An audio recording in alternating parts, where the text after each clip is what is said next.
Olá, olá, olá, olá.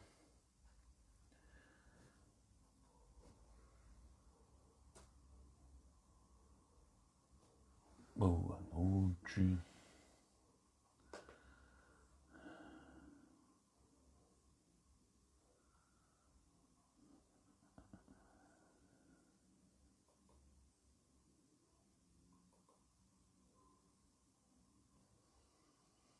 noite. Boa noite. Tá chegando aí, Daniel, Erson. Sejam bem-vindos, meus amados. Iniciamos aí.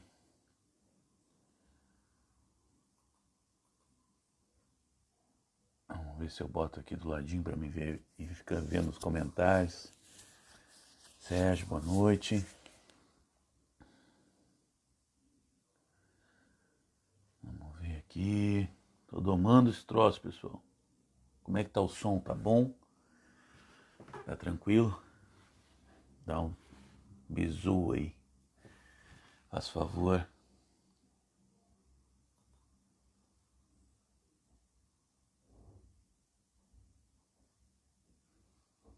Domando isso aqui, meu Deus.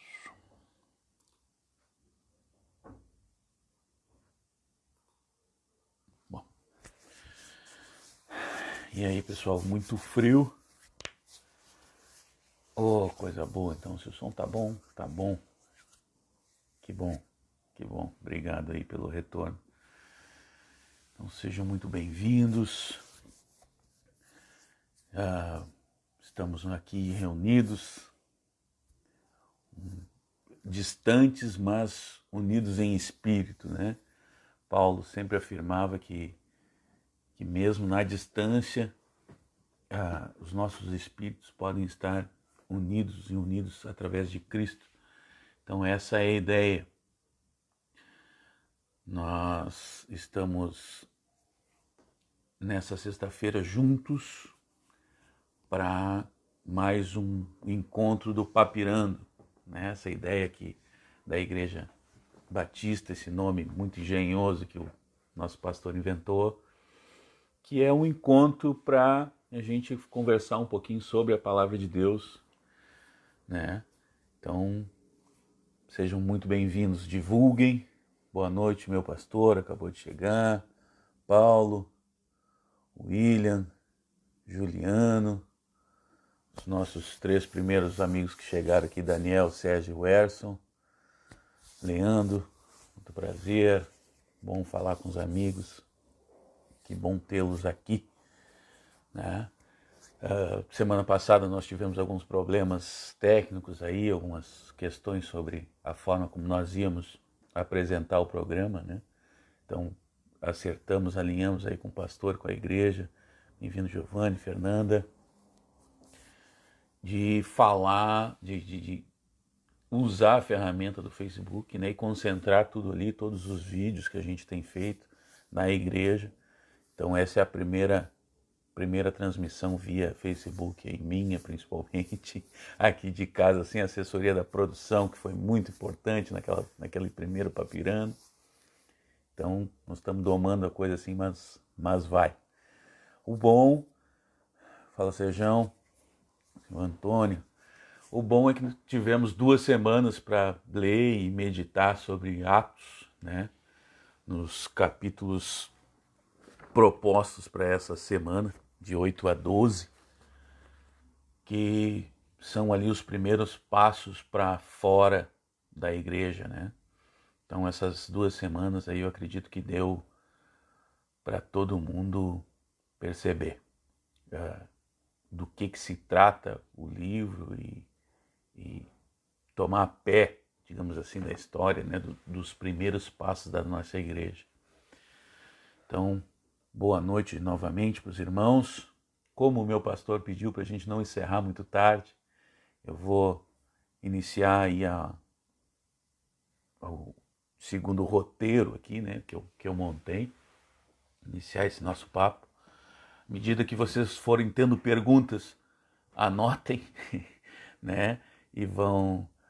Fala, Duda, boa noite, Duda, que bom te ver aí. Anotem aí, no final a gente vai trocando uma ideia, né? Porque senão às vezes fica complicado de ficar correndo aqui a questão dos comentários, né?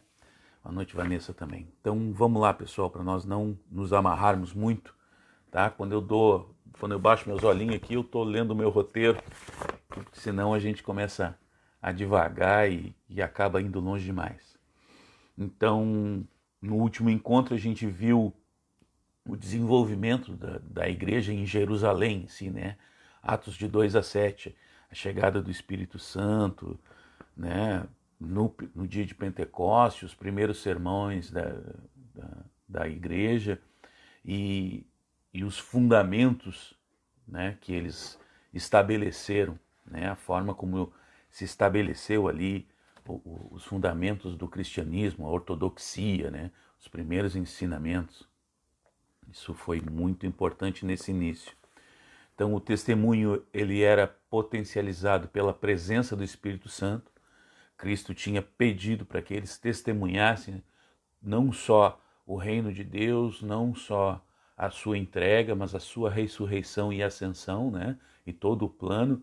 Então Cristo prometeu a eles que entregaria o Espírito Santo, uma promessa que já vinha desde do Antigo Testamento, né? Joel, Isaías, sempre se prometeu essa vinda.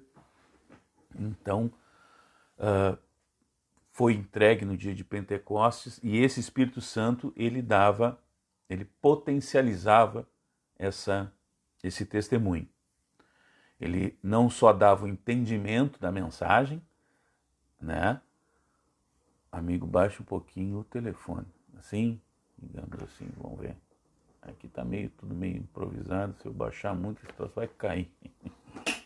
Vamos ver aqui. Se assim fica melhor. Vai fazer. Aí. Vamos ver. Melhorou. Tá feito, meu pastor? Ou não? Baixa mais. Aqui tá meio... Ó, vai cair, eu te falei. Deixa quieto, rapaz. Vou pegar aqui na mão, então. De repente fica melhor. Fica meio tremido de vez em quando. Que eu sou... Aí, vamos ver. Vamos indo assim.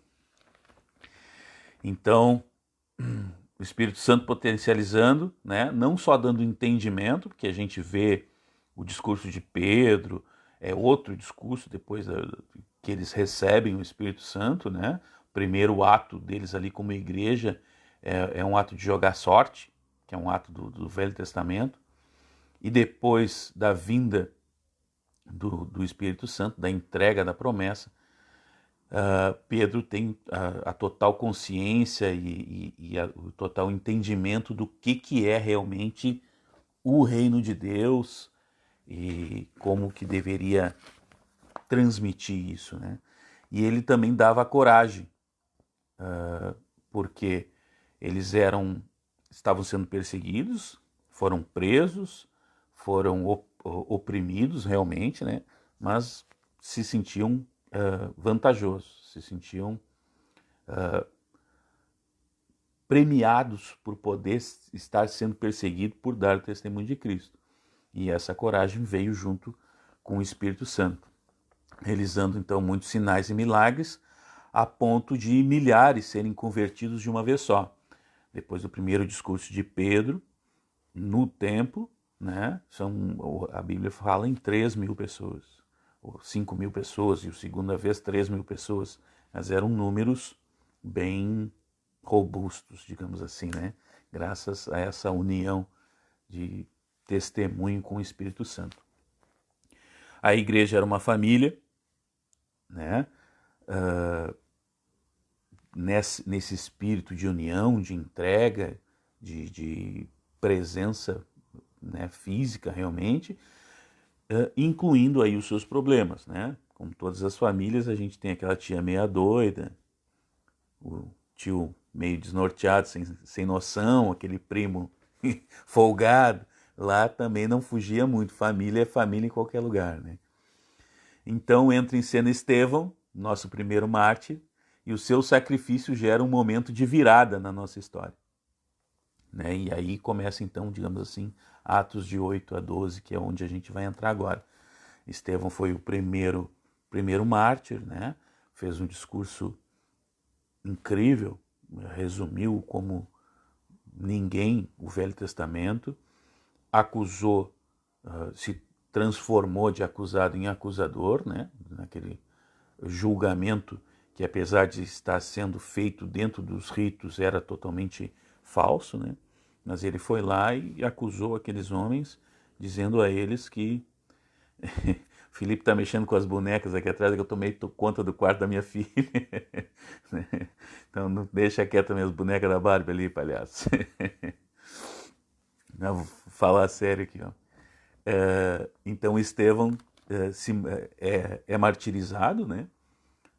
Irregularmente, porque aquele tribunal não podia condenar a morte. Aliás, podia até condenar, mas não podia executar a pena sem a permissão de Roma.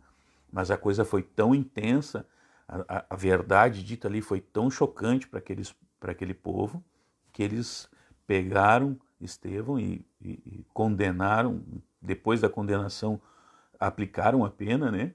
E Estevão dá o exemplo mais próximo de Jesus que a gente tem na Bíblia, quando ele perdoa, pede para Deus perdoar aquelas pessoas, e ele em si perdoa. Ou seja, ele vai, aponta o que está errado, sem pestanejar, mas não carrega a mágoa, né? Ele é capaz de dar o perdão, como fez Cristo. Então, para mim, o Estevão é o nosso grande exemplo assim, de um seguidor de Cristo, né? Nós então iniciamos Atos de 8 a 12. Após a morte de Estevão, a perseguição à igreja se intensificou, é o que a gente vê ali no capítulo 8, né? E os que eram do caminho, como eram conhecidos, está lá em João 14, eram arrastados de suas casas para o tribunal. Então os encontros inicialmente sempre foram nas casas, né? E eram ali que as pessoas eram presas, né? No lugar de intimidade, no seu lugar secreto, elas eram realmente confrontadas na sua fé. Muitos foram dispersos, saindo de Jerusalém, mas sem murmuração, né? A gente vê a palavra de Deus nos diz isso. Eles iam indo e iam pregando por onde passavam. Eles foram dispersos e iam pregando por onde passavam. Não fala em nenhum momento que eles reclamavam, que eles murmuravam, né? E a Bíblia sempre faz questão de nos falar dessas coisas. Então, se não tem esses detalhes, é porque muito provavelmente eles não murmuravam. Eles iam propagando o evangelho. Por vezes Deus usa situações carrancudas como meio de cumprir um propósito. E nós, como estamos fazendo quando somos confrontados por essas situações, nós reclamamos ou a gente aproveita esses instantes? Tem um pastor que eu gosto muito de ouvir, que ele diz que cristão, ele fica doente, que é para poder orar pelos doentes. Ele fica doente, que é para poder orar pelo médico, pelo enfermeiro, né? Não, esse pastor disse assim, olha, o cara quando está doente, enfermo, na cama, mesmo de repente uma doença muito ruim, ele está bem próximo de Deus. Então quando eu vou lá visitar ele, eu levo um frasquinho com óleo e digo, olha, agora que tu está aí, que tu tem tempo, que tu está bem agarradinho com Deus, tu ora pela igreja. Tu ora pelos enfermeiros, pelos médicos, pelos irmãos. Tu ora por todo mundo. Porque Deus usa essas situações, Deus nos coloca lá como filhos dele, né? Esses homens a igreja estava crescendo em Jerusalém, a igreja estava pujante, havia harmonia, mas eles não estavam saindo de onde estavam, né? Deus precisou usar a perseguição para fazer com que eles seguissem cumprindo o que Jesus pediu. Então, a gente às vezes precisa se dar conta disso. Deus usa situações carrancudas. Romanos 8 fala sobre isso, mas ele vai usar elas para o nosso bem. A gente não pode ficar reclamando, a gente tem que aproveitar para aprender a lição. E aí, a partir daí, poder transmitir e seguir no nosso propósito. Filipe, um dos diáconos levantados juntos com Estevão, né, os primeiros diáconos, foi em direção a Samaria e lá anunciava Cristo. Realizava curas e exorcismos. Os samaritanos creram e foram batizados. Essa primeira turma foram diáconos que pensaram fora da caixa. Estevão era um diácono, né? Filipe também. Deus não usa uma pessoa. Deus usa pessoas dispostas a obedecer e a cumprir um propósito. E aí a gente precisa se perguntar, a gente está disposto a cumprir os propósitos de Deus? A gente está atento a isso? Eles foram designados para repartir o pão com todos aqueles que necessitavam, para tirar esse encargo dos apóstolos, né? Mas Estevão era um homem cheio do Espírito Santo, realizava milagres, né? Curas, libertação, pregava a palavra de Deus, convertia, confrontava, né? Filipe foi o primeiro que foi para Samaria falar. Até então eles estavam retidos em Jerusalém, né? Então eram pessoas que realmente, além de cumprir a sua tarefa, eles estavam dispostos, atentos a cumprir o propósito de Deus na vida deles, não só o propósito que a gente acha que tem que cumprir, né? Vamos seguindo aqui para não ficar muito. Ainda bem que eu tenho roteiro, senão vocês imaginam. Aqui cabe uma pausa assim, para nós conversar um pouquinho sobre a história em si, né? Os judeus, eles odiavam os samaritanos. Era assim, um sentimento realmente enraizado há muito tempo, esse sentimento de ódio, assim. Era mais um asco do que um ódio, né? Começa na separação do território de Israel em dois reinos distintos: Reino de Israel e Reino de Judá. Isso está lá em 1 Reis 12. E com a mistura religiosa e étnica com os povos pagãos instalados ali pelos assírios. 2 Reis 17 tem lá essa história. Vai lá, leia a Bíblia, amado. Para os judeus, os samaritanos eram judeus de segunda classe, que rivalizavam com os gentios em ignorância de Deus e na perversidade dos costumes. Sem falar que eles possuíam um templo rival, né? Só isso aí já ia criar uma cisão. O templo rival ao de Jerusalém. A gente vai ver um pouquinho, consegue ver um pouquinho sobre isso em João 4:20. Lembra da mulher samaritana? Que ela perguntava, onde é que deve adorar? Nesse templo ou no templo em Jerusalém? Porque os samaritanos tinham um templo também. Então, os preconceitos, eles segregam. Eles acentuam as diferenças. E nós, o povo evangélico, o povo cristão, era bem por aí, Felipe, eram impuros, eram considerados impuros, né? Por vezes nós somos repletos de preconceitos. Uma vez eu ouvi uma pregação, Jeremias é o nome do pastor, ele é um pastor presbiteriano, muito bom. E ele dizia assim, isso era na época em que o Lula estava preso, né? E ele estava pregando sobre, agora vai me fugir o nome, como sempre acontece nessas horas, né? Sobre aquele que subiu na árvore para olhar Jesus, o cobrador de impostos. Quem puder ajudar aí, se lembrar quem é, fale aí para nós. Zaqueu, né? Eu acho que é Zaqueu. E ele estava pregando sobre Zaqueu, ele disse assim, imagina quantos evangélicos não iriam ter a mesma postura daqueles, Zaqueu exatamente, não iria ter a mesma postura daqueles fariseus se Deus resolvesse descer aqui, ir lá em Curitiba e entrar na cadeia e tomar um café lá com o seu Lula, né? É impossível? Não. Se o Espírito Santo tocar nele e se arrepender, né?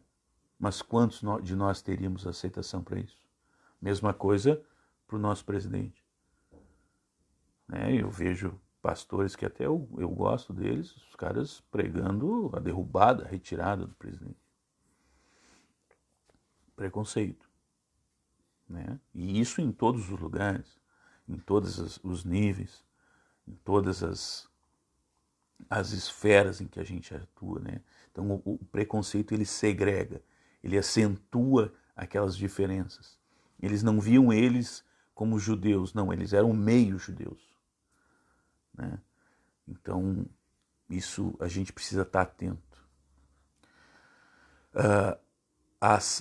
Mas agora, né, naquele momento da história ali com Filipe e hoje, até hoje, a partir daquele momento, então, a ação do Espírito Santo realizada através do Filipe nos mostra que o reino de Deus não existe no reino de Deus não existe essa diferença.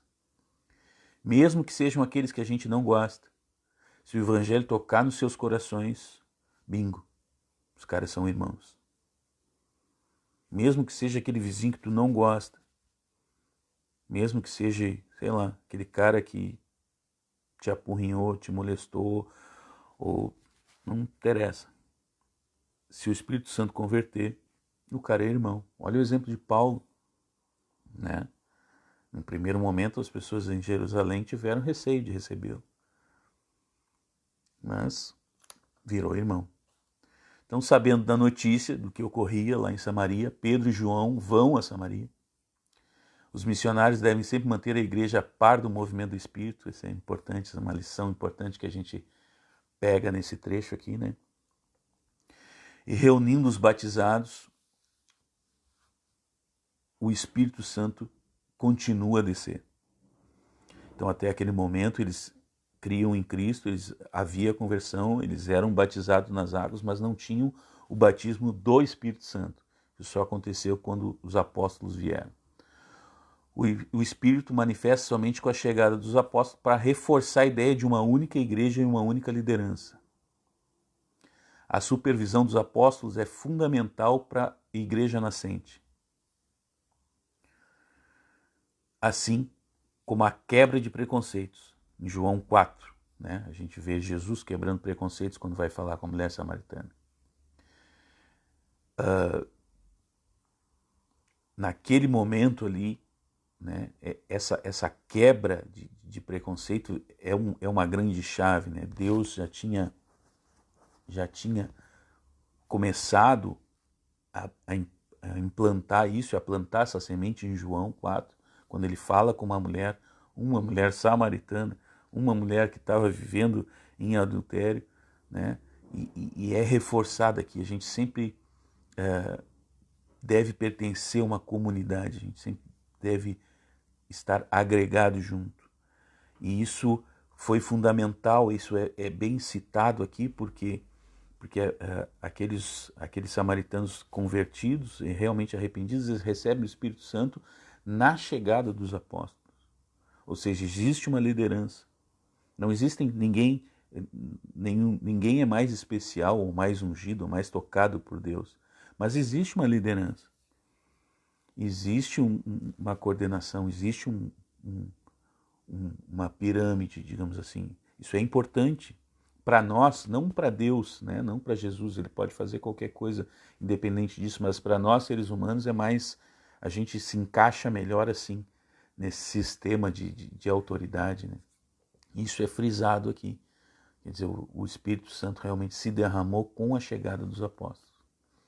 Então, Filipe ainda nos entrega mais algumas chaves de entendimento sobre o reino de Deus, que era isso que aqueles homens faziam quando saíam para pregar o evangelho, né? Nos ensinar sobre o reino de Deus. A primeira vem com a passagem do mago Simão. Até semana passada, acho que eu estava conversando com Juliana a respeito disso aí.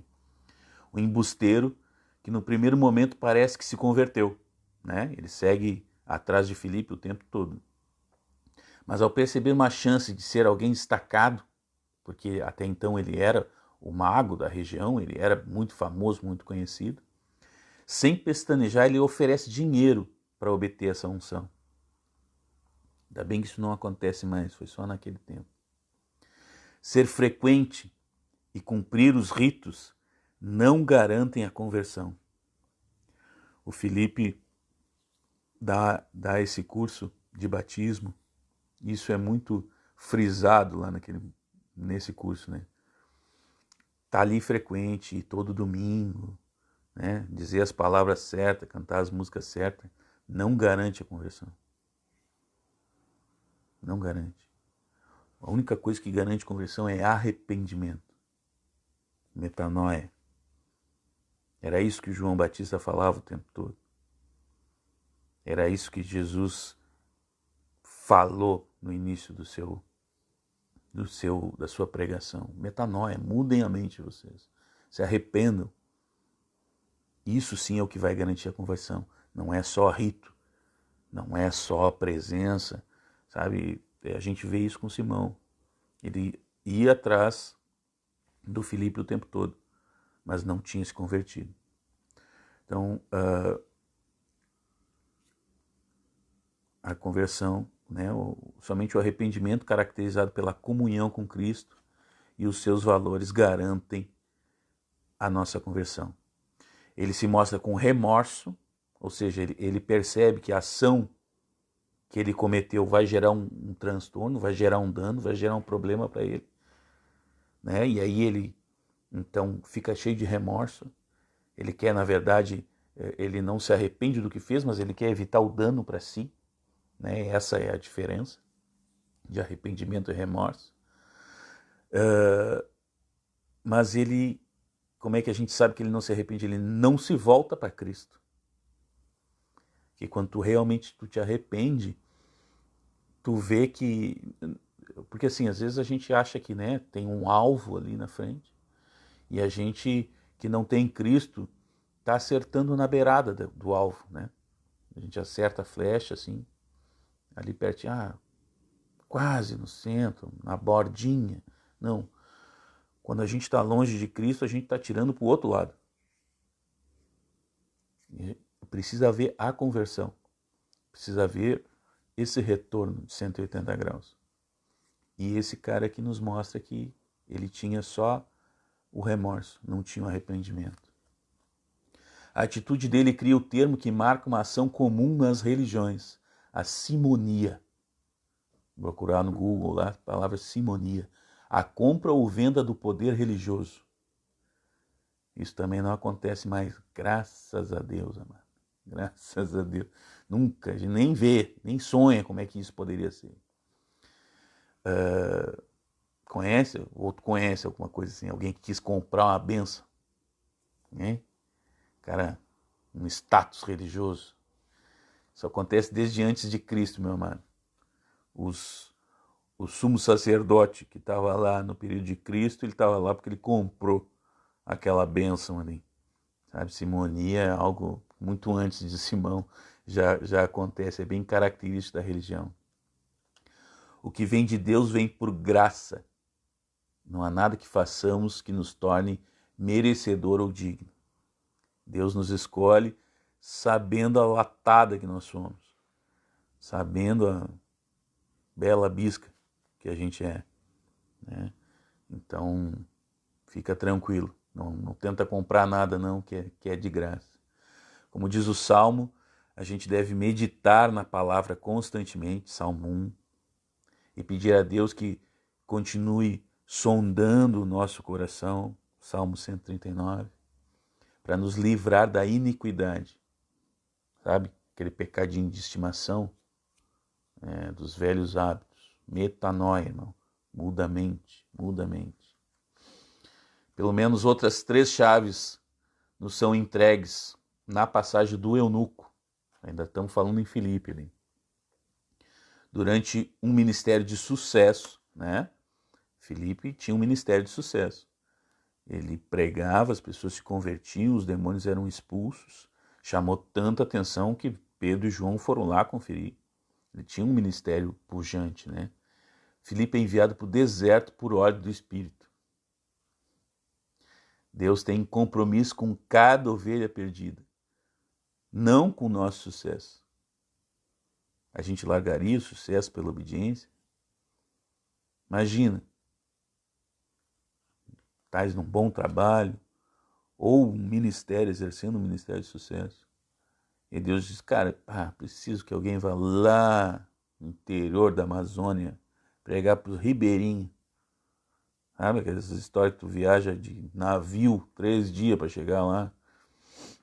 E tu aqui bombando, será que a gente largaria o nosso sucesso?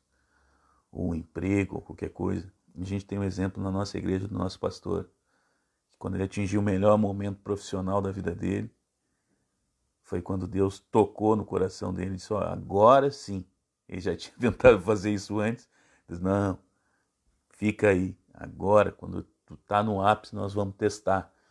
E para nosso favor, ele testou, foi aprovado nesse teste. E que bom, meu pastor. Segunda chave que o eunuco e o Filipe nos entregam ali, um estrangeiro, né? Porque ele foi levado para o deserto para falar com o estrangeiro. Cerimonialmente impuro, Deuteronômio 23:1 vai dizer isso, o cara era um eunuco. Mas circuncidado onde importa, no coração. Novamente, o Espírito Santo nos mostra que não existe barreiras para o Pai, que o Pai não rompa para buscar os seus filhos. Pode não ser daqui, pode ser diferente, pode parecer improvável, ou pode ser que tenha algum problema, inclusive de cunho sexual. Não importa.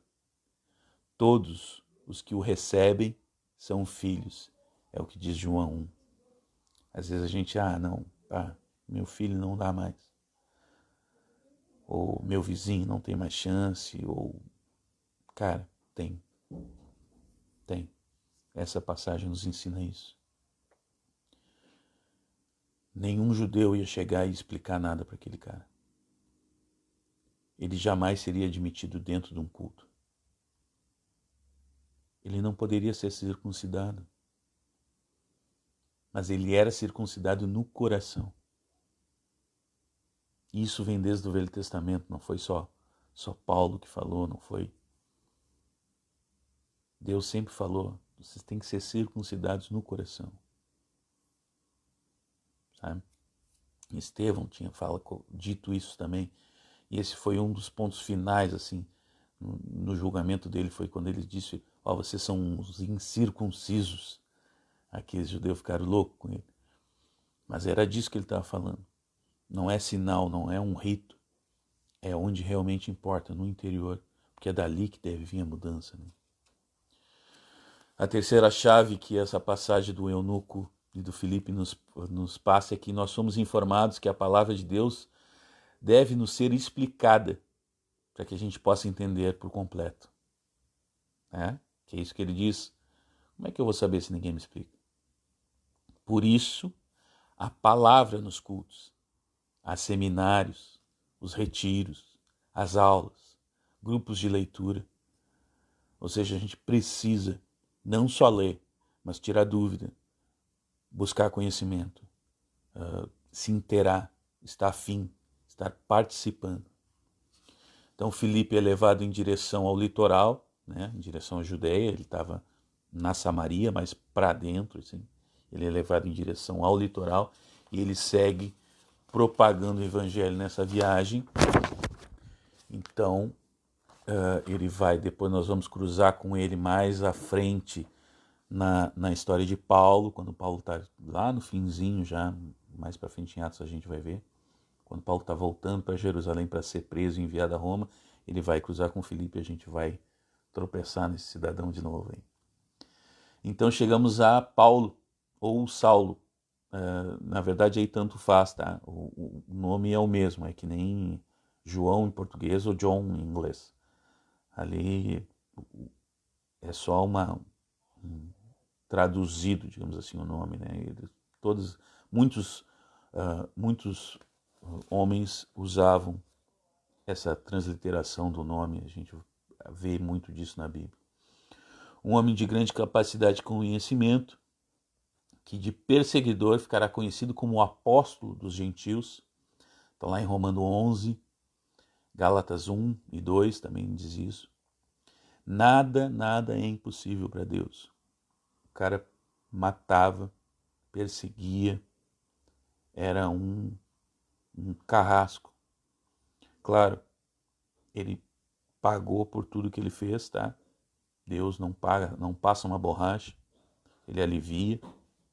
Ele usou, inclusive, tudo que ele sofreu como exemplo, como auxílio de entendimento, com tudo, mas ele converteu o cara. Então não desiste de orar, não desiste de pedir por alguém. Há chance, há possibilidade, inúmeros testemunhos a gente vê por todo o tempo, né? Então nada é impossível para Deus. Saulo sabia que se o caminho, né, como eu já comentei, como era chamado o cristianismo, Hebreus 10, João 14, 2 Pedro 2, tudo lá tem referência dos cristãos como o caminho, né? O próprio evangelho, eu não me lembro, eu acho que é Mateus, que é conhecido como Evangelho do Caminho, não me lembro se é Mateus ou Lucas. Ele sempre fala, estavam a caminho, estavam a caminho, estavam no caminho, estavam no caminho. Então o Saulo sabia que se ele chegasse a Damasco, dali ele ia se espalhar por todo o Mediterrâneo, porque de Damasco muitas trilhas comerciais passavam por Damasco, né? Mediterrâneo, país da Mesopotâmia e Oriente.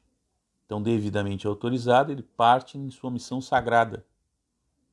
Lembrem-se, Paulo estava numa missão para Deus, pelo menos na ideia dele. No pensamento dele, ele estava fazendo o trabalho que Deus queria que ele fizesse. Então ele parte na sua missão sagrada, ele era zeloso da sua religião. E quando está quase chegando, ele fica cercado pela luz. João 8 vai nos falar quem é a luz, o que luz significa. Cai e descobre que apesar de ver, ele não enxergava. E por isso Deus deixou ele cego. Isso é uma coisa muito interessante. Nem todo que fala diz, nem todo que ouve escuta, nem todo que caminha anda.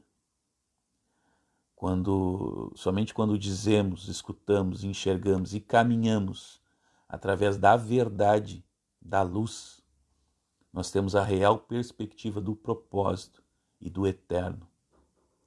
E como cristãos sabemos que existe somente uma verdade, é Cristo, o Senhor. E é isso que Paulo começa a descobrir. Quando ele cai ali, que ele ouve a voz, Saulo, Saulo, por que me persegues? Ele diz, mas quem é o Senhor?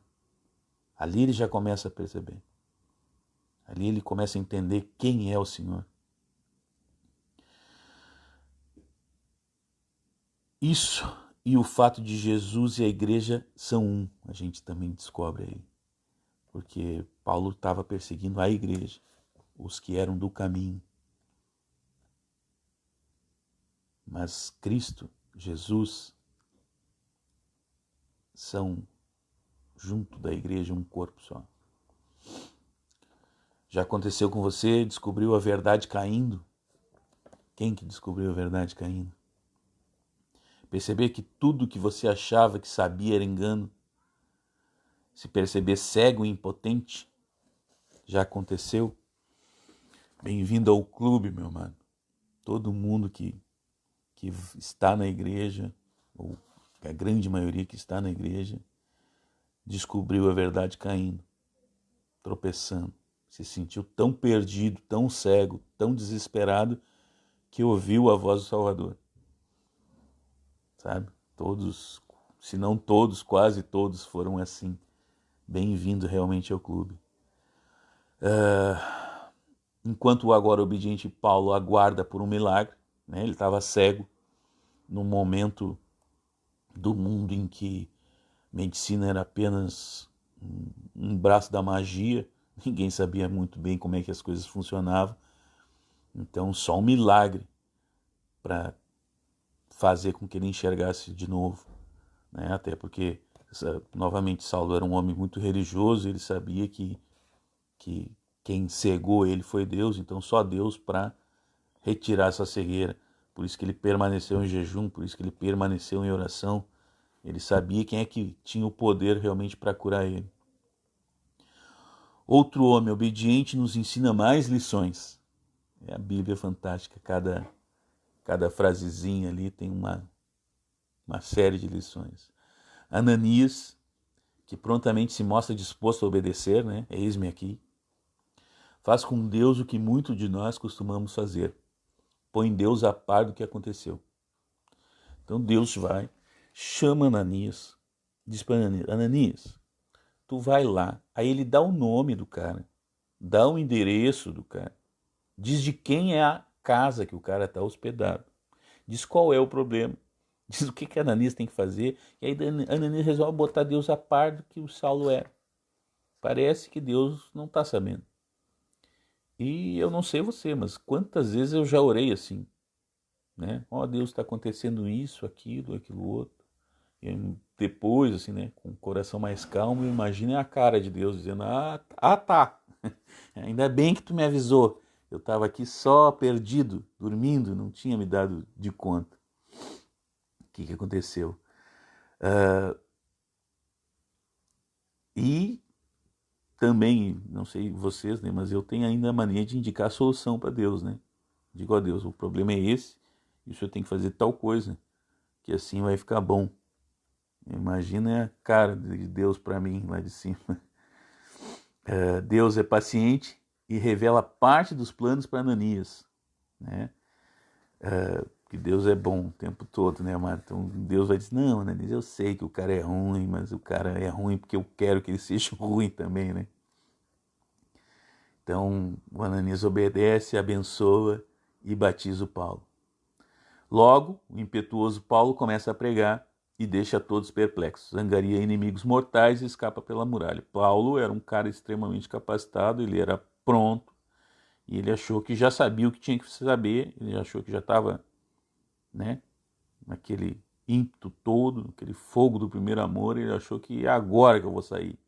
Então tá, quase mataram ele, e ele sai por um cesto pela muralha. Quando chega a Jerusalém, apesar da desconfiança, encontra um avalizador, Barnabé. A Bíblia vai nos relatar que Barnabé, quando fala dele, diz o que ele estava fazendo lá em Damasco e tudo mais. Não fala como é que Barnabé sabe, ou quando que Barnabé chegou a Damasco. Se Barnabé foi para Damasco atrás do Paulo, para tentar salvar, ou antes que o Paulo chegasse lá para tentar salvar as pessoas do caminho, né? Mas fala que o Barnabé foi esse avalizador. E é bom quando acreditam em nós, né? Na nossa regeneração. Às vezes tem disso, né? A gente muda, mas as pessoas ainda não acreditam. E é bom quando a gente sente a satisfação de ser reconhecido, mudado, né? E outra coisa importante também é o que a gente tem feito isso, tem percebido a mudança nas pessoas e servido como avalizador delas. Ou a gente só age com temor e preconceito, como agiram os apóstolos lá que não queriam receber Paulo, né? Sem saber da verdade, sem nada, eles, não, pô, o cara é ruim, vai ser ruim sempre. A gente precisa estar livre, nosso coração precisa estar livre disso, do preconceito. Claro que a gente precisa ter cuidado, claro que a gente precisa avaliar, mas sempre avaliar como avalia qualquer um, sem o pré-conceito, né? Que é aquele conceito anterior. A gente precisa avaliar de coração limpo. Lembra que quem discutia com Estevão lá no início, lá no capítulo 7, eram os helenistas, os judeus de fala grega? Pois bem, para quem Paulo vai pregar? Para os helenistas, os judeus de fala grega. E aí adivinha, planejaram matar ele, que nem tinham matado Estevão, né? E novamente Paulo foge, dessa vez para Tarso, e a igreja entra em paz. Paulo depois vai nos falar, e a gente vai acabar cruzando com esse texto, que Deus diz para ele, ó, não, sai daí. E ele diz, não, eu sou um cara bom, eu vou pregar bem aqui para os judeus. E Deus disse, não, sai daí, vai embora da cidade. Não, mas, pô, se tem um cara para pregar para judeus, sou eu. E aí os discípulos, né, de Cristo, os apóstolos, encaminharam ele, assim, meio que à força, para fora, de volta para sua cidade. Então a igreja entra num período de paz. Por vezes a gente acha que está pronto, mas a gente só atrapalha ou traz tumulto. Já se sentiu assim? Eu já me senti assim, amado. Devemos ouvir a voz de Deus sempre, mas por vezes ela fala através das pessoas e situações que nos cercam. Às vezes o cara só quer o divino, né? E os irmãos estão ali conduzindo, a família está conduzindo, as situações estão conduzindo, mas o cara, não, enquanto eu não ouvir a boca de Deus, ele, pô, mano, a boca de Deus é um bom profeta que te cerca, né? A gente tem que estar atento, tem que pesar essas coisas. Estejamos sempre atentos. E chegamos então já no momento do Pedrão e dos gentios, né? Pedrão é um cara, eu gosto muito de Pedro, assim, eu malho ele, mas eu gosto dele. Pedro estava viajando por toda parte, já anteriormente somos informados que ele percorreu a Samaria, lembra? Filipe foi lá, ele percorreu Samaria. E agora ele continua pela Judéia, aquelas cidades que falam ali é na Judéia, saindo de Jerusalém em direção ao litoral. Tá? Assim como Filipe, o testemunho de Pedro era reforçado por milagres e colhia frutos por toda a região.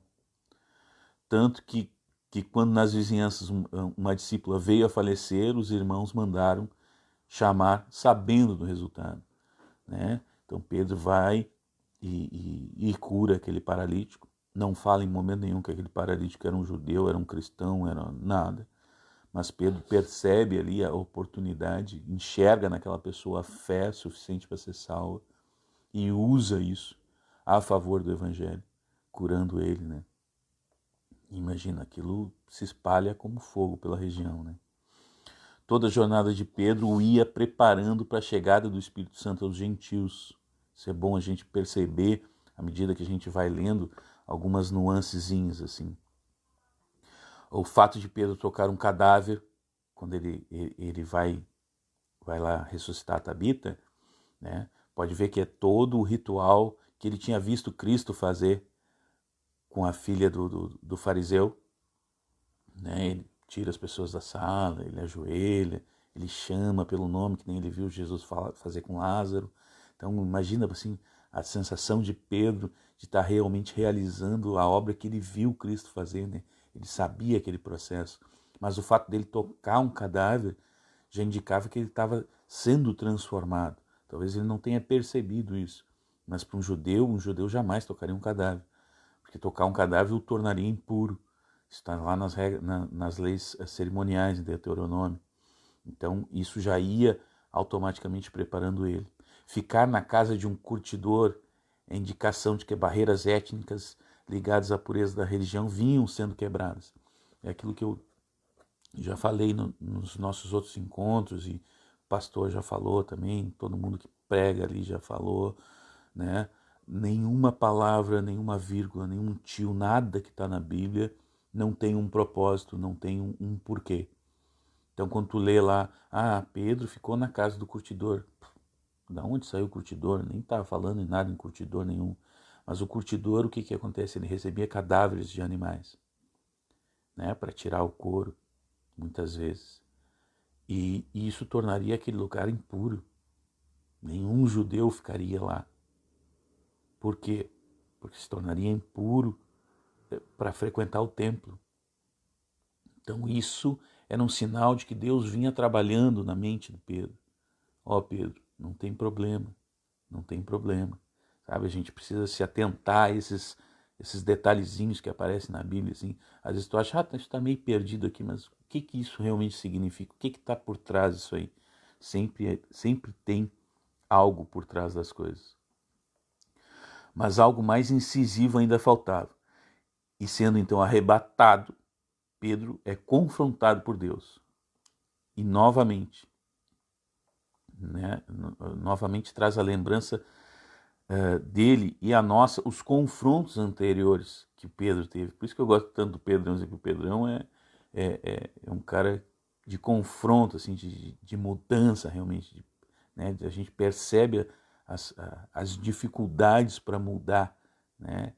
E às vezes a gente acha que, eu não consigo, já tentei, não dá, não paro, não, irmão, Pedro, ele não negava uma vez, ele negava 3 vezes, assim, direto com Deus, sabe? Nessa situação mesmo, não é que Pedro ouviu uma voz, não é que Pedro, assim, sentiu no coração, ele foi arrebatado.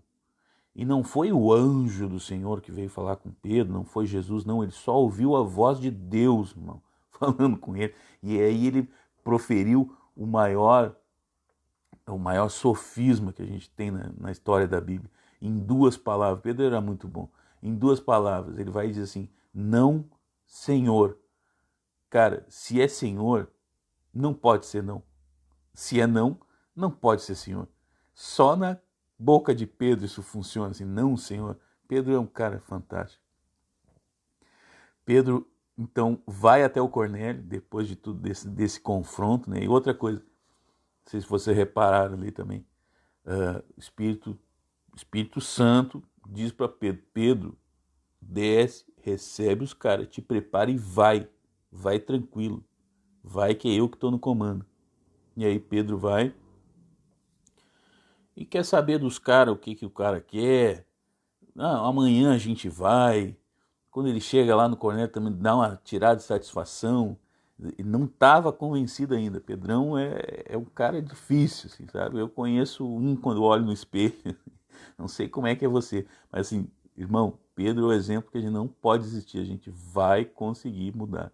Pedro mudou, a gente muda também. Claro, Pedro já era velhinho, né? Quando ele começa a falar legal, assim, mas é possível. Pedro então vai até Cornélio e, em meio ao anúncio ao evangelho, vê algo inimaginável acontecer. A promessa, aquela feita lá atrás e feita por Cristo, é estendida aos gentios. Até então, somente os judeus e prosélitos, né? Os judeus lá em Jerusalém, os prosélitos ali na Samaria, haviam sido alcançados dessa forma. Mas Deus nunca tratou ninguém de forma parcial. Nós temos isso em Deuteronômio 10, Crônicas 19, 2 Crônicas 19, João 34, Romanos 2, Tiago 2, Tiago 2, né? Deus nunca trata ninguém de forma parcial. Nós é que distinguimos as pessoas em classes. A gente sempre tende a esse erro, né? Os crentes e os não crentes, sempre impondo barreiras, né?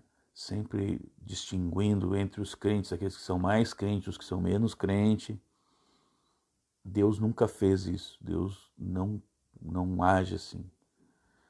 Não é bem assim. Bom, beleza, irmão. Opinião é que nem nariz, eu costumo dizer, cada um tem um.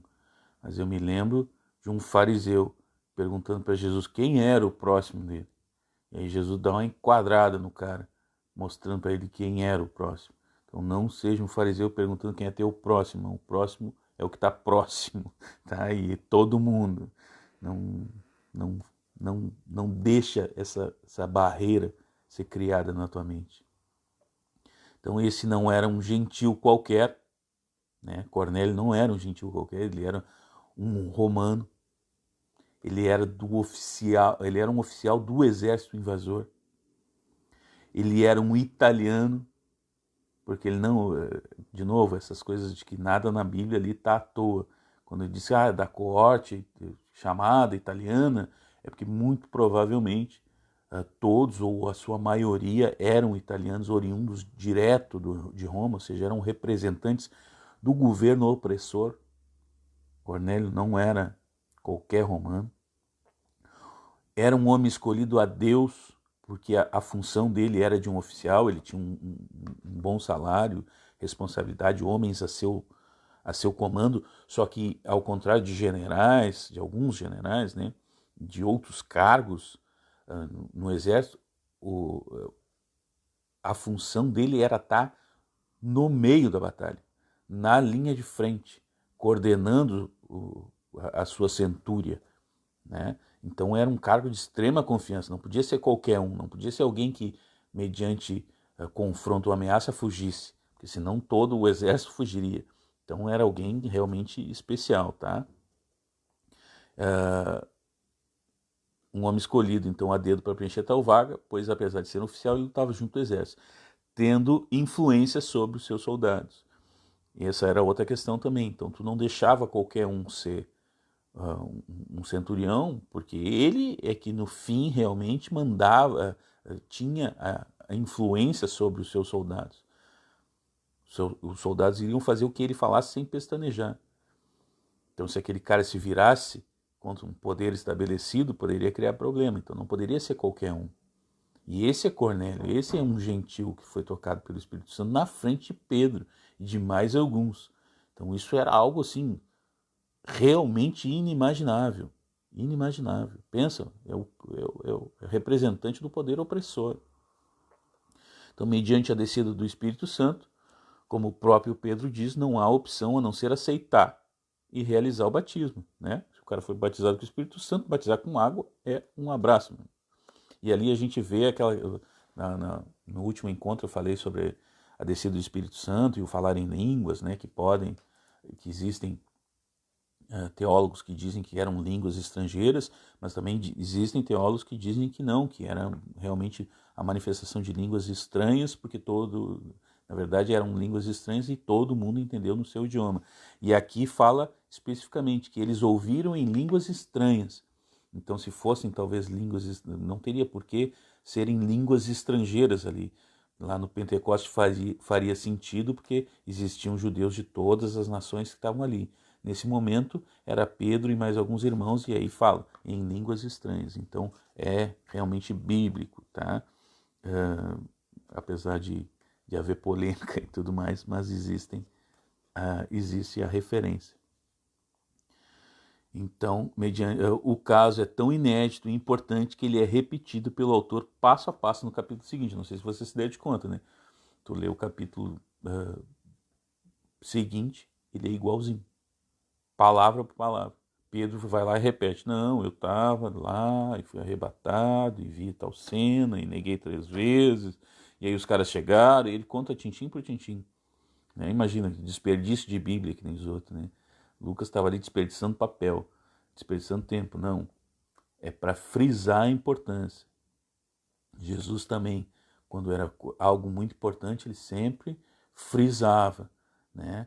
Para que a gente percebesse que aquilo ali é uma ruptura, é uma mudança, é algo que a gente precisa entender realmente, tá? Vamos lá, que agora me perdi aqui. Tá. Pedro explica aos irmãos de Jerusalém. Pedro se explica aos irmãos em Jerusalém, né? Afinal, a gente vive em comunidade, então a gente está sempre debaixo de alguma autoridade. E a gente deve sempre deixar tudo a claro com todos, principalmente quando agimos em nome da comunidade, né? Não vou eu aqui entrar na página da Igreja de Peniel e falar coisas que não tenham um embasamento, um fundamento, ou a ciência do meu pastor, né? A mesma coisa que quem vai evangelizar ou qualquer coisa do gênero. A gente vive em comunidade, a gente está sempre debaixo da autoridade. Eu me lembro muito disso. A gente tem irmãos que são militares, né? Isso eu aprendi muito quando eu estava na Marinha. Meu primeiro emprego foi na Marinha.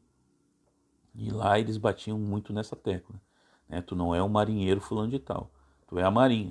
Então, se tu tiver caído na sarjeta lá, pô, de bêbado, não é tu, é a Marinha que está lá.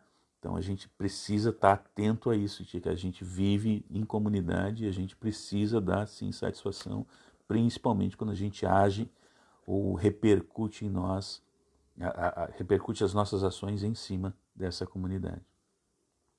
E o resultado da explicação: paz e glória ao nosso Deus, apesar que esse assunto ainda vai ser pedra para Pedro.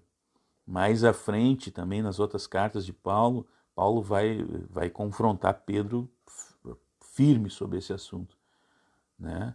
Porque Pedro ele aceitou os gentios ali, mas ele ainda tem um certo preconceito, ele ainda precisa se sentir judeu para se sentir, para ter, como é que eu posso te dizer, para ele saber quem ele é, sabe? Ele precisa estar enquadrado em algum grupo para saber quem ele é. Isso é uma falha de caráter do Pedro que vai ser curada com o tempo, e que Jesus nos ensina logo no início. Você pegar lá o Evangelho de Marcos, a tentação de Jesus, quando tu vai te atentar para aquela tentação ali, a primeira coisa que o inimigo fala para Jesus é: se tu és filho de Deus. Ou seja, ele está querendo saber se Jesus sabe quem é. Sabe? Quando a gente tem essa necessidade quando a gente não sabe realmente quem é, a gente precisa estar enquadrado em algum grupo. E aí tu vai te ajustar a esse grupo para estar enquadrado ali, para tu ter uma identidade. E isso é uma das coisas que a gente aprende na caminhada cristã, ou deve aprender na caminhada cristã, desenvolve isso. E aí, novamente, eu cito o exemplo. Você acha que está ruim? Irmão, é Pedro. Ele andou com Deus. Ele ouviu as coisas de Deus. Sabe? Ele era arrebatado. E ele tinha essa dificuldade. Então não desiste, meu amado. É uma jornada, essa caminhada nossa. Paz revela que estamos aptos a perceber. Tá? Paz, glória ao nosso Deus, apesar de tudo, como eu falei, isso ainda vai ser pedra para Pedro. Algo que fica bem claro nesse episódio é a forma como Deus realiza toda a transformação em seus filhos através de processos. Usa todas as coisas, tem o seu tempo próprio de ação e nos revela aquilo que estamos aptos a perceber. Deus vai trabalhando na nossa vida, como foi trabalhando na vida de Pedro, como foi trabalhando na vida de Abraão. Deus levou 20 e tantos anos para transformar Abraão num pai. E mesmo assim deu lasqueira, né? Na vida de Pedro é a mesma coisa. Ele vai lá e aí ele começa a falar com não-judeus, começa a tocar no cadáver, começa a estar na casa do curtidor, começa entendendo a questão dos alimentos, dos rituais. Deus vai trabalhando em processos. Às vezes a gente quer que Deus tivesse lá um monte de potinho e me dá uma pitada a mais de paciência.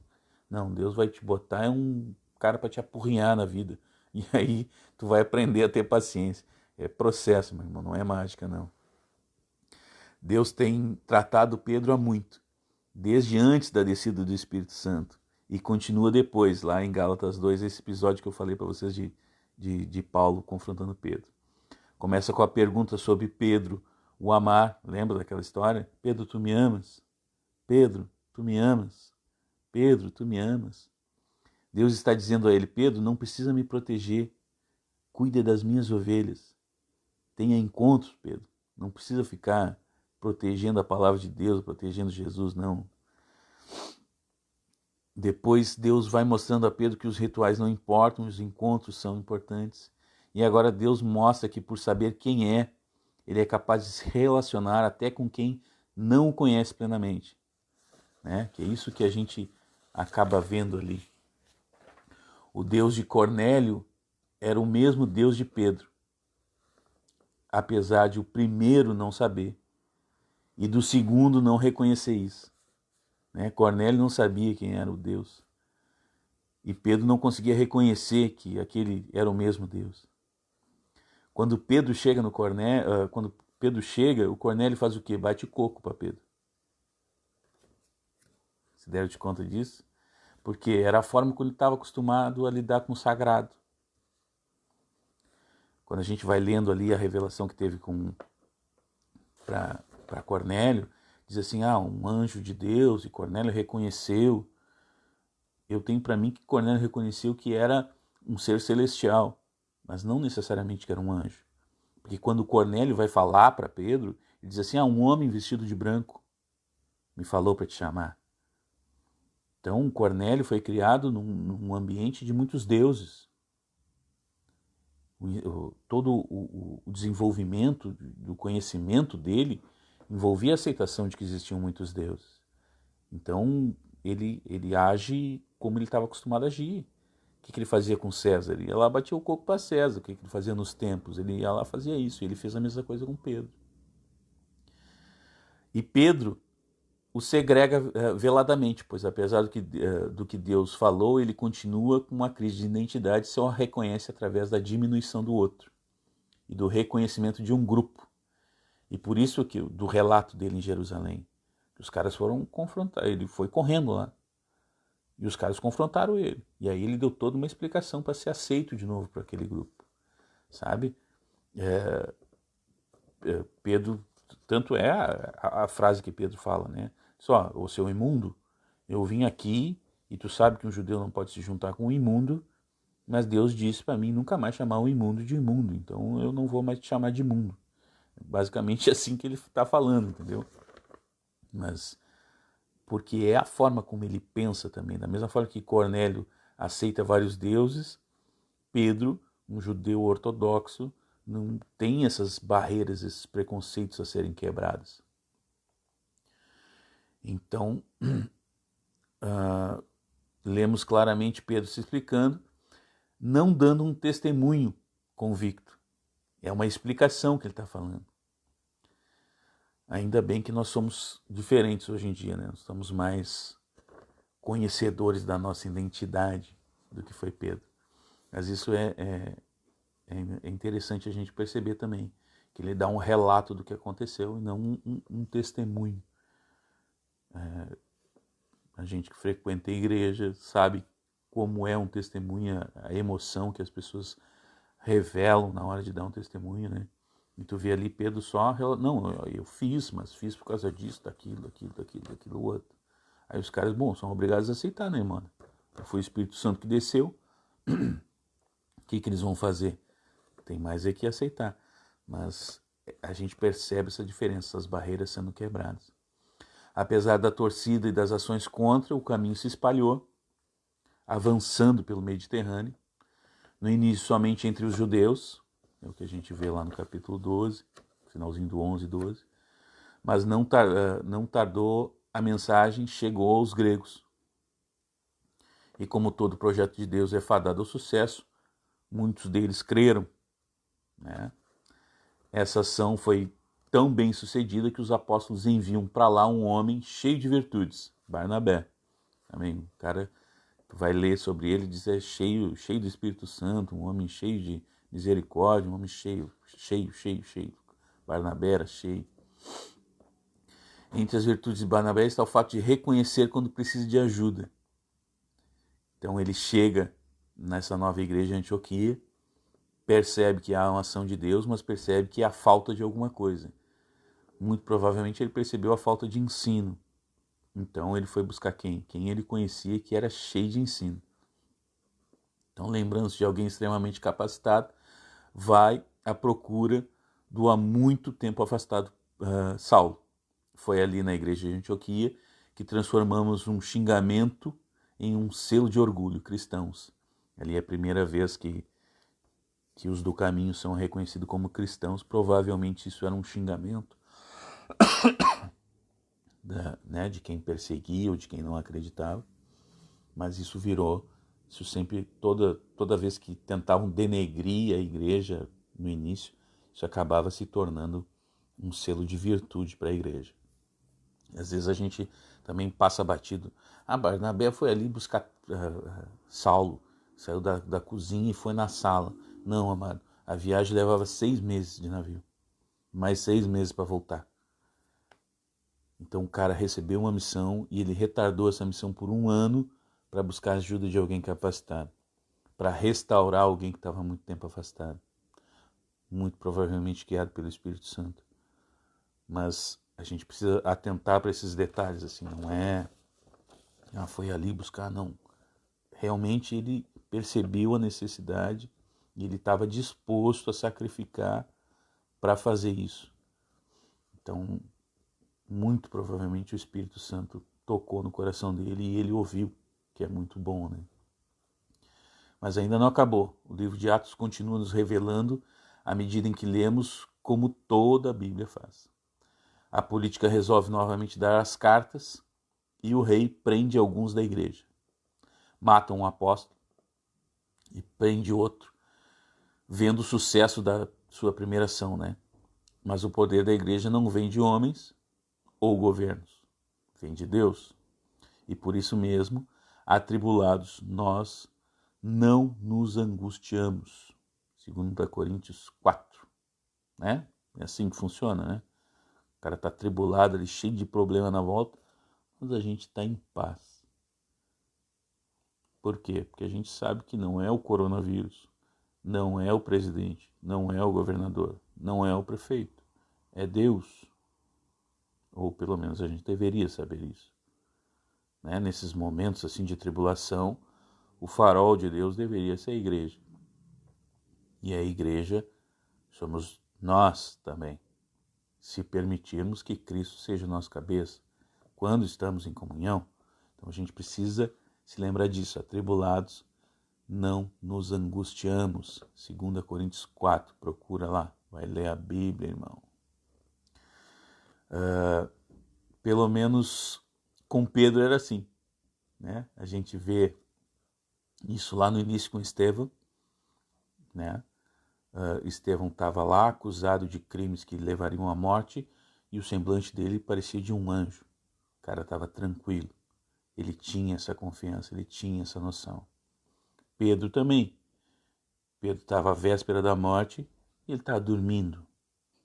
Às vezes o cara tem uma decisão qualquer do trabalho, ou em casa, ou alguma coisa assim, o cara não dorme, né? Tem uns que tiveram colapso nervoso, nem vou dizer nada, né, meu pastor? Então, é assim. Mas a gente precisa lembrar quem realmente está no comando, se é que o cara está no comando mesmo, né? Às vezes a gente não deixa ele estar no comando, aí a gente tem mais é que se angustiar mesmo, porque só no nosso braço não dá, meu amado.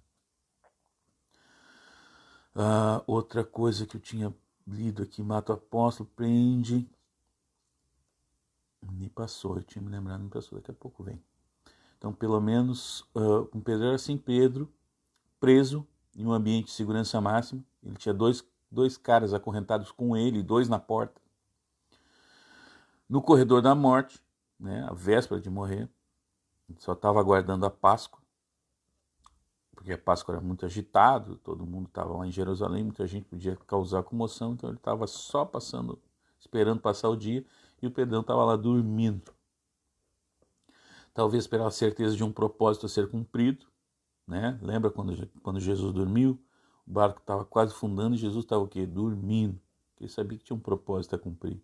Então isso permite que a gente conhecer o nosso propósito, permite que a gente descanse em Deus.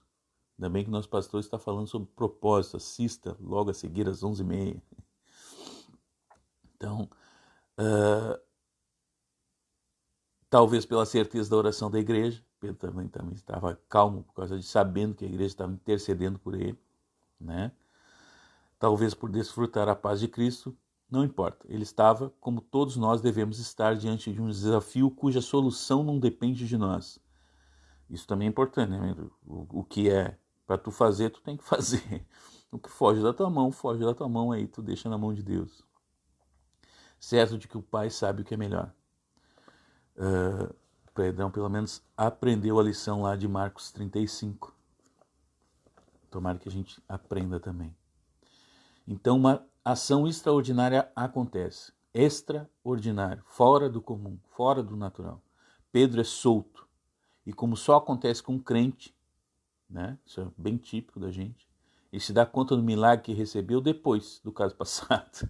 Já aconteceu comigo, já aconteceu várias vezes. Acontece, só depois eu digo, pá, mas aquilo ali só pode ter sido libertação. Só pode ter sido Deus, né, cara? Isso acontece muito com a gente. Parecia um sonho.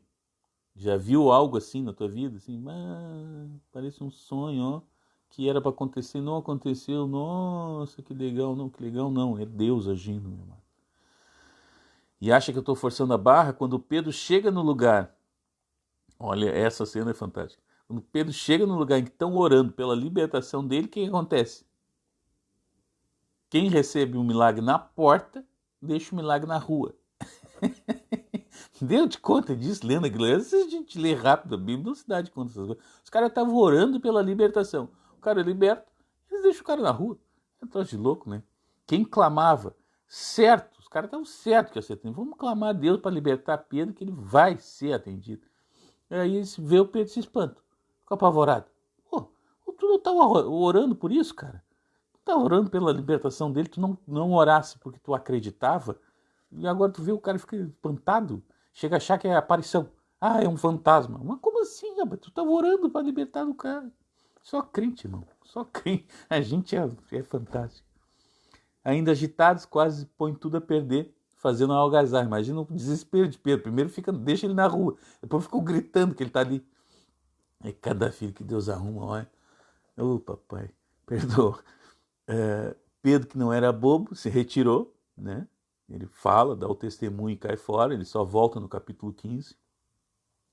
E Herodes, não querendo acreditar no milagre, às vezes é mais fácil não acreditar no milagre, né? Ele passa a faca em todo mundo, porque se ele acreditar que o cara fugiu, ele vai ter que dar o braço a torcer. Então ele é mais fácil ele acreditar que alguém traiu ele. Já no final do capítulo, nos é reforçada a ideia de que de quanto que Deus odeia a idolatria, né? Está no Decálogo, nos 10 mandamentos, Êxodo 20. Está espalhado por toda a Bíblia, Deuteronômios 27, Levíticos 19. Antes de possuir a terra e depois, durante os reinados também, Isaías 42, Salmo 115, 1 Samuel 15, Ezequiel 14. E no Novo Testamento também, né? Deus odeia a idolatria, Gálatas 5, 1 Coríntios 10, Colossenses 3. Mas por vezes a gente esquece. E o fim de Herodes está aí para nos lembrar do que acontece com todo o que for culpado deste crime. Romanos 1. O historiador Joséfo nos revela que Herodes sofreu com dores terríveis por 5 dias antes de morrer. Sabe, idolatria, meu amado, idolatria não é só macumba, não. Dinheiro é idolatria. Está na palavra de Deus. Paulo alerta sobre os pecados a Deus, ele diz a ganância que é idolatria. Às vezes é o conhecimento que é a tua idolatria. Às vezes é o teu cartão de crédito. Às vezes é a macumba. Às vezes, sabe? Tudo que...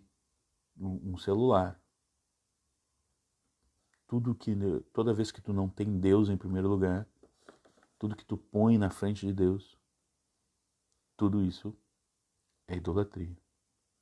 E a igreja continuava crescendo e era solidária, assim como seu Senhor. É o último relato que a gente tem ali, né? Paulo, voltando com a oferta dos irmãos, cada um ofertando quanto podia, quanto conseguia, né? E Paulo vindo entregar. Então, meus amados, chegamos ao final e ficam as perguntas. E as viagens de Paulo? Sendo o Espírito que enviou, a viagem foi tranquila, né? O que vocês acham? Por onde viajavam Paulo e Barnabé? E seria Barnabé e Paulo? Ou Paulo e Barnabé? Quem eram o cabeça ali da viagem? E o que são os judaizantes? Bom, para saber isso e mais ainda, continue conosco na semana que vem, no nosso Papirando. Deixa eu dizer aqui certinho para vocês. Deixa eu pegar aqui na minha cola. Certo. Quais são os capítulos que nós vamos ler semana que vem? Tá aqui, Atos. De 13 a 20. Atos de 13 a 20. A gente vai conversar um pouquinho. São as viagens de Paulo, tá? A primeira, a segunda e a terceira viagem de Paulo. Vocês vão ver como foi tudo tranquilo. Afinal, eram crentes, amando do Espírito Santo, né? Quase não tiveram oposição. Vocês vão lendo lá que vocês vão entender do que eu estou falando. Atos dos Apóstolos de 13 a 20. Detalhe, semana que vem nós temos encontro de homens, sexta-feira, às 20 horas na igreja. Então, o nosso Papirando, eu vou ainda bater esse martelo com o pastor, mas a princípio, caso a gente não diga nada contrário, vai ser quinta-feira, às 21, tá? Mas novamente, como a gente fez hoje, eu vou colocar nos grupos lá, vou pedir a divulgação aí, e aí vocês encaminhem para todos, tá? Compartilhem, falem da nosso próximo alvo, os capítulos que devem ser lidos. Para quem não pegou desde o início, vai ficar salvo na página, depois você vai poder ver, sem problema nenhum. Vou também botar lá no YouTube, então, belezinha? Vamos encerrando. Ó, quinta-feira confirmou o nosso chefe ali, então tá feito. Quinta-feira, 21 horas, encontro vocês aqui para o nosso Papirando, uma conversa sobre a Bíblia e os caminhos para ler. Leandro, eu tinha pedido para porem na página do Facebook, mas se não tem, na minha página no YouTube tem Papirando. Se tu botar lá, pesquisar no YouTube Papirando Atos, vai aparecer.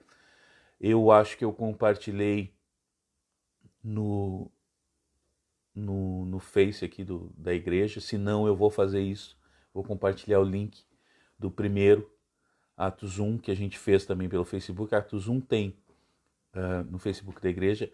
Atos de 2 a 8 eu fiz, salvei, tá no YouTube, vou botar aqui também, tá?